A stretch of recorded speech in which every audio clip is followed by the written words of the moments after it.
tidak mengajar lagi karena saya kurang sehat ya. Baiklah, saya akan teruskan cerita saya. Perhatikan, karena saya pikir waktu cukup ada ya. Nanti akan ada pertanyaan, dan siapa yang bisa menjawab pertanyaan akan dapat hadiah setelah acara gereja selesai ya. Tapi ada syaratnya, hanya yang saya tanya itu yang menjawab. Jadi kalau saya belum katakan jawab, walaupun jawabannya benar, nggak dapat hadiah. Nah, dengarkan ceritanya. Judul ceritanya adalah Alkitab atau Bruno ya. Alkitab atau Bruno. Anak-anak sudah bisa menerka ya. Kira-kira Bruno ini siapa? Coba bayangin dulu. Bruno ini siapa? Coba lihat gambarnya. Bruno anjing. Nah, mana guru sekolah buat anak-anaknya? Hadiah pertama untuk dia ya. Bruno ini adalah anjing. Ceritanya begini. Ada seorang anak namanya Yohan. Nah, Yohan ini tentu anak laki-laki ya.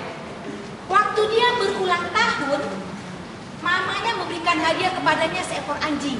Tadi namanya Bruno ya. Nah, kebiasaan Yohan, setiap pagi dia bawa anjingnya di jalan-jalan ya, dan anjingnya ikut terus. Dia bawa jalan-jalan sambil ngapain mereka? Nah, coba kamu lihat gambarnya. Bruno dengan Yohan jalan-jalan sambil lihat gambar. Nah, dia jawab. Mungkin laki-laki yang lebih besar dulu. Coba lihat gambarnya. Yohan dan anjing ini jalan-jalan laki-laki kecil sambil bernyanyi. Dari mana kamu tahu? Coba tunjuk. Ada amplopnya. Terima kasih hadiah kedua ya. Tolong guru filsafat catat namanya, karena saya nggak tahu nama mereka. Jadi begitulah Yohan dan anjing ini tiap pagi lari-lari kecil sambil bernyanyi. Tapi sayang, di balik sayang, rupanya ada anak-anak yang nakal. Tidak suka melihat orang lain senang. Jadi anak-anak jangan gitu ya.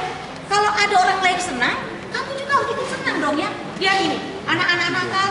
Dia lihat Yohan dan Bruno si anjing itu lari-lari. Mereka ambil batu. Ini batunya. Lalu mereka lempar. Wah, rupanya mereka biasa melempar. Kena sasarannya. Si Bruno kena ya, anjingnya kena. Wah, waktu anjingnya kena, dia nangis-nangis secara anjing. Wah, terngiang-ngiang dianya. Wah, nangis dia. Wah, waktu si Yohan lihat, Yohan juga kasihan ya. Kasihan. Lalu Yohan angkat. Nah ini, Yohan angkat anjingnya dan dia mikir, kemana lah saya bawa anjing ini ya? Anjingnya sudah nangis dan memang udah luka. Kemana mau saya bawa? Oh, lalu dia ingat. Waktu dia rupanya jalan-jalan, dia ingat ada sebuah rumah sakit. Ditulis ya, rumah sakit umum. Dia polos aja. Lalu dia bawa si Bruno ini, dia pergi ke rumah sakit umum. Sampai di rumah sakit umum, tentu dia pergi ke rumah sakit umum menuju ruang apa? Nah, siapa yang tahu? Coba angkat tangan. Ini yang tahu. Saya harapkan dia benar-benar tahu ya. Menuju ruang apa, Dek? Kakaknya yang mana ini? Kakaknya yang mana? Dia ada kakaknya di sini? Itu yang ini kakaknya. Kalau rumah sakit umum ada yang sakit dibawa ke ruang apa tuh? rasio. Kakaknya. Kamu bisa bantu nggak? Ke ruang apa? Kemana? UGD, hadiah ketiga ya. Saya bawa banyak hadiah loh. Karena saya sudah lama nggak dari sini, jadi saya mau membagi-bagi hadiah sama anak. UGD ya, unit gawat darurat dia bawa. Waktu dia bawa nih, lihat nih, ada dokter yang jaga. Dokternya bingung, loh, ini anak kok bawa anjing? Biasanya dibawa ke rumah sakit umum siapa? Manusia ya, bukan anjing. Tapi begitulah polosnya Yohan ini, dia nggak tahu mau bawa kemana, dia bawa. Kebetulan di UGD yang jaga waktu itu ada Dokter Wahdi. Dokter Wahdi ini bingung lihat nih tampangnya Dokter Wahdi. Dia bingung loh. Biasanya yang dibawa ke sini manusia, ini kau anjing katanya. Lalu Yohan ya, dengan segala keahliannya, dia mulai merayu Dokter Wahdi. Dia kata, dokter tolonglah dokter, ini anjing katanya tadi ada anak nakal, dia lempar sekarang dia udah luka katanya. Demikian pinternya si Yohan ini merayu dokter. Dia merayu dokter sambil ngapain? Coba yang perempuan dulu. Dari kamu bertiga, siapa yang tahu? Lihat gambar. Ini Yohan ya, gambar Yohan. Dia merayu dokter sambil menangis. Dari mana kamu tahu? Coba lihat. Ada apa itu? Ada air matanya, hadiah keempat. Ada air matanya. Jadi anak-anak, mungkin kalau kamu mau merayu orang tuamu boleh juga ya pakai air mata seperti Yohan ini. Karena ternyata berhasil. Lalu ibalah hatinya Dokter Wahdi ini, lalu katanya, ya sini deh katanya. Dia terima ini anjing. Nah, dia terima. Begitu dokter terima anjing ini, si Yohan cepet-cepet pulang. Udah terima anjing. Mudah-mudahan anjingnya sembuh. Tapi dia pikir, kalaupun dia mati nggak apa-apa deh. Yang penting saya sudah kasih ke dokter. Kemudian dokter ini mikir, kemana bawa ya. Kemana anjing ini? Karena di sini nggak ada binatang, semua di sini manusia katanya di rumah sakit ini. Lalu dia pikir-pikir, wah, tentu ada orang-orang orang-orang tertentu yang suka anjing, ya. Ada orang-orang tertentu yang suka anjing. Kalau kamu suka anjing nggak nih? Oh, nggak suka. Siapa di sini yang piara anjing di rumahnya? Nah, kamu piara anjing? Coba jujur dulu, siapa yang piara anjing? Nggak ada ya? Aku yang punya anjing ini. Punya anjing? Oh ya bagus. Nah sekarang coba tebak. Kira-kira kesal mana dibawa anjing ini? Kesal orang dewasa atau ke anak-anak? Siapa yang tahu? Angkat tangannya dulu. Ada yang tahu? Kesal mana dibawa anjing ini? Coba angkat tangannya. Kesal dewasa. Ke anak-anak. Hadiah kelima ini udah ya? Hadiah kelima. Kesal anak-anak. Lalu dokter ini pikir, bawa aja deh kesal anak-anak katanya. Dia tahu anak-anak suka anjing. Memang benar. Di saat anak-anak itu, tadi anak-anak gak suka makan, apalagi kalau dikasih makan obat, ada yang tutup mulutnya, ada yang nangis. Begitu ada Bruno di dalam, mereka semua senang. Susternya katakan, cepet makan obat, nanti Bruno lihat kamu malu katanya. Bener, anak-anak itu semuanya jadi suka makan obat, makan nasi cepet-cepet, karena mereka mau lihat Bruno. Nah setelah beberapa hari, sekarang Yohan datang, dia mau lihat anjingnya. Gimana anjingnya ya? Sembuh atau mati atau gimana ya katanya ya. Yohan datang. Waktu Yohan datang dia ketemu dokter Wahdi. Dokter Wahdi kata, mari kamu lihat anjing kamu katanya. Wah, Yohan kaget. Dia pikir dia akan bawa mayat Yohan, tapi ternyata Yohan sehat. Bahkan Yohan sekarang senang. Nah sekarang saya tanya, coba jawab ya. Di sini di gambar ini tidak terdapat ya. Tapi biasanya kalau anjing senang, dari mana kamu tahu kalau dia senang? Siapa yang tahu? Coba angkat tangan. Apanya yang mulai digoyang-goyang? Kok kamu tuh dapat hadiah ya? Tolong hadiahnya gantian. Jadi yang sudah dapat nggak lagi. Coba kamu tahu nggak? Kalau kamu lihat anjing senang, apanya yang kamu perhatikan yang bagus? Mulai digoyang-goyang ada. Coba, udah saya bantu. Ekornya hadiah ke-6 ya. Hadiah ke-6. Tapi di sini karena dia dibalut, jadi ekornya nggak goyang-goyang. Wah, ternyata si Bruno senang karena Yohan datang membesuk. Lalu dokter katakan, saya mesti lewat. Dokter katakan, Yohan, besok kamu boleh datang ke sini karena Bruno udah sembuh, boleh pulang. Sekarang Yohan pulang ke rumah. Lalu besoknya dia ketemu dokter. Nah ini Yohan bertemu dengan dokter. Lalu dokter katakan, Yohan, sekarang kamu harus bayar katanya. Iya dokter katanya. Yohan dengan polosnya semua ada kantongnya taruhnya di meja dokter. Nah sekarang yang ini kamu tadi belum dapat hadiah kan? Coba lihat apa yang Yohan kasih kepada dokter. Tunjuk yang mana kamu tahu. Tunjuk ini semuanya. Jangan diajarin. Duit, mana duitnya? Coba lihat mana duitnya. Bagus, hadiah ke-7 ya. Hadiah ke-7. Wah, Yohan kasih duit, tapi duitnya bengkok. Kira-kira boleh nggak untuk menembus pasar pakai duit bengkok? Nggak boleh, uangnya harus banyak. Harus banyak. Siapa yang belum dapat hadiah? Yang ini belum dapat hadiah. Beri dapat nggak tadi? Belum. Coba tunjuk apa lagi yang Yohan berikan kepada dokter? Permen. Wah, ini udah ke-8 ya? Ke-8. Saya ingat-ingat tadi saya bawa hadiah cuma 8 ya. Tapi nggak apa-apa, nanti saya berikan kepada Ibu Belia, kepala sekolah ya. Karena Ibu Belia teman saya. Nah, dia bawa permen. Kemudian siapa lagi yang belum dapat? Ini belum dapat. Coba. Apa lagi yang dia kasih? Jangan duit, jangan permen. Apalagi lihat gambar yang lain ini. Jangan diajarin ini. Coba tunjuk. Dari antara ini bukan duit, bukan permen, apalagi yang panjang ini apa? Coba kamu rekam. Apa nih? Tali, hadiah ke-9. Dia bawa tali, kira-kira boleh nggak menembus orang sakit pakai benggol, pakai permen, pakai tali. Lalu dokter katakan, Yohan, coba kamu keluarkan apa lagi yang kamu punya, katanya. Yohan pikir-pikir, dokter, ini semua yang ada di kantong saya, katanya. Tapi ada satu lagi dokter yang saya bawa, katanya. Saya nggak mau kasih sama dokter.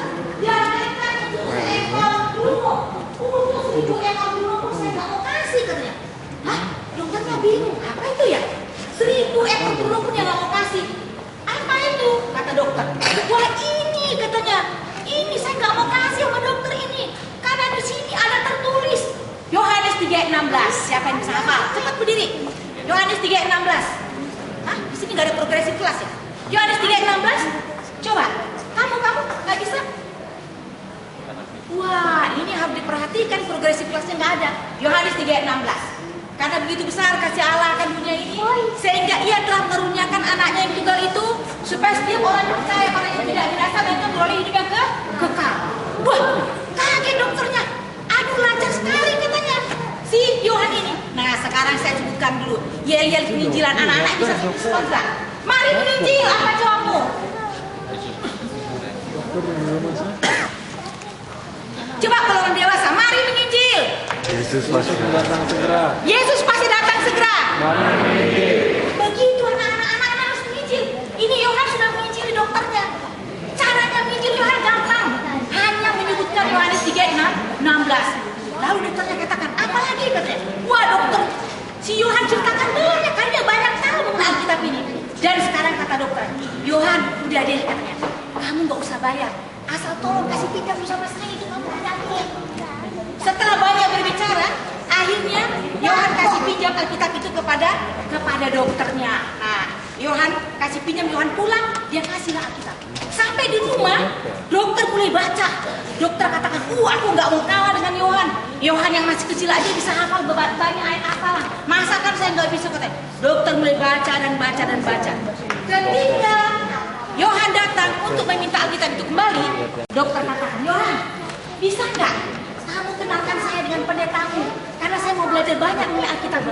Oh boleh katanya, boleh. Pendek cerita, akhirnya bukan hanya Yohan yang mengambil Yesus sebagai juru selamat pribadi, melalui meminjamkan Alkitab saja dan menghafalkan ayat hafalan tadi Yohanes 3:16. Sekarang dokter dan seluruh keluarga sudah menjadi pengikut Yesus. Anak-anak, Yohan yang kecil bisa menginjil. Kamu mau menginjil nggak anak-anak? Mau menginjil nggak? Keras mau menginjil nggak? Terima kasih. Anak-anak, menginjil anak-anak gampang sesuai dengan kemampuan kamu. Kalau di rumah ada mbak kamu, kalau besok mau sekolah dan katakan gini, Mbak, mana kaos kaki? Itu nggak menginjil. Itu sama sekali tidak menginjil. Kamu katakan, Mbak, tolong ya, besok saya mau sekolah. Siapkan kaos kaki, sepatu, baju seragam, dan lain-lain. Wah, si mbak katakan, aduh katanya, kok anak ini sopan banget. Dia menyuruh saya, tapi dengan sopan. Apalagi kalau mau makan, begitu mbak atau tante atau siapa saja yang belum seiman dengan kita, yang belum mengambil Yesus sebagai juru selamat pribadi mereka, katakan, opung atau siapa, namburu tante, tunggu dulu, saya sebelum makan, saya mau berdoa dulu. Lalu kamu katakan, Yesus, terima kasih atas makanan yang tolong berkati supaya sehat dan kuat. Itu kamu sudah menginjil, sudah memperkenalkan Yesus kepada mereka. Sekalian anak mau menginjil? Oke, sekarang saya sebutkan biayanya. Mari menginjil, apa jawabannya? Yesus pasti datang segera. Terima kasih. Sengaja cerita ini saya angkatkan supaya saya senang dan Yesus akan senang juga. Jangan tunggu besar-besar baru menginjil. Masih kecil-kecil juga bisa menginjil seperti siapa tadi? Yohan. Kiranya cerita ini kamu boleh ingat. Kamu mau menginjil seperti Yohan. Menginjil sesuai dengan kemampuan kamu. Apakah menginjil melalui meminjamkan Alkitab? Apakah menginjil melalui nyanyian dan lain sebagainya? Jangan takut, Tuhan akan membantu kita. Nah, saya perhatikan tadi pada saat saya cerita, bapak-bapak, ibu-ibu, kakak-kakak semuanya duduk diam dan mendengarkan. Nanti ketika pendeta Limbong berkhotbah, kamu juga harus duduk diam dan mendengarkan. Nah, sebelum kamu kembali ke tempat duduk kamu masing-masing, mari anak-anak semua berdiri, kita mau berdoa. Mari anak-anak, tolong lakukan sikap berdoa, yaitu berbicara kepada Tuhan. Tunduk kepala, tutup mata, lipat tangan, kita akan berdoa. Di hari Sabat yang kudus ini Tuhan, kami berterima kasih karena Engkau telah menciptakan hari Sabat untuk kami nikmati, untuk kami kuduskan. Terima kasih Tuhan, Engkau telah mempercayakan sekian banyak anak-anak untuk dibimbing, dididik di gereja Bendungan Hilir ini. Jadikanlah mereka Tuhan anak-anak yang menurut kepada orang tua di rumah, menurut kepada guru di sekolah, dan menurut kepada guru-guru sekolah sahabat di saat sekolah sahabat juga. Kepada orang tuanya, berikan akal budi kebijaksanaan dari surga untuk mempersiapkan semua anak-anak ini untuk menjadi penghuni kerajaan surga. Tuhan, kami mau serahkan doa ini. Kami percaya Tuhan akan mendengar, menjawab dan menyempurnakannya. Karena semuanya kami serahkan hanya dalam nama Yesus yang indah yang telah mati untuk kami. Amin. Anak-anak silahkan duduk yang dapat hadiah tadi, nanti setelah selesai acara gereja baru boleh bertemu dengan saya. Terima kasih.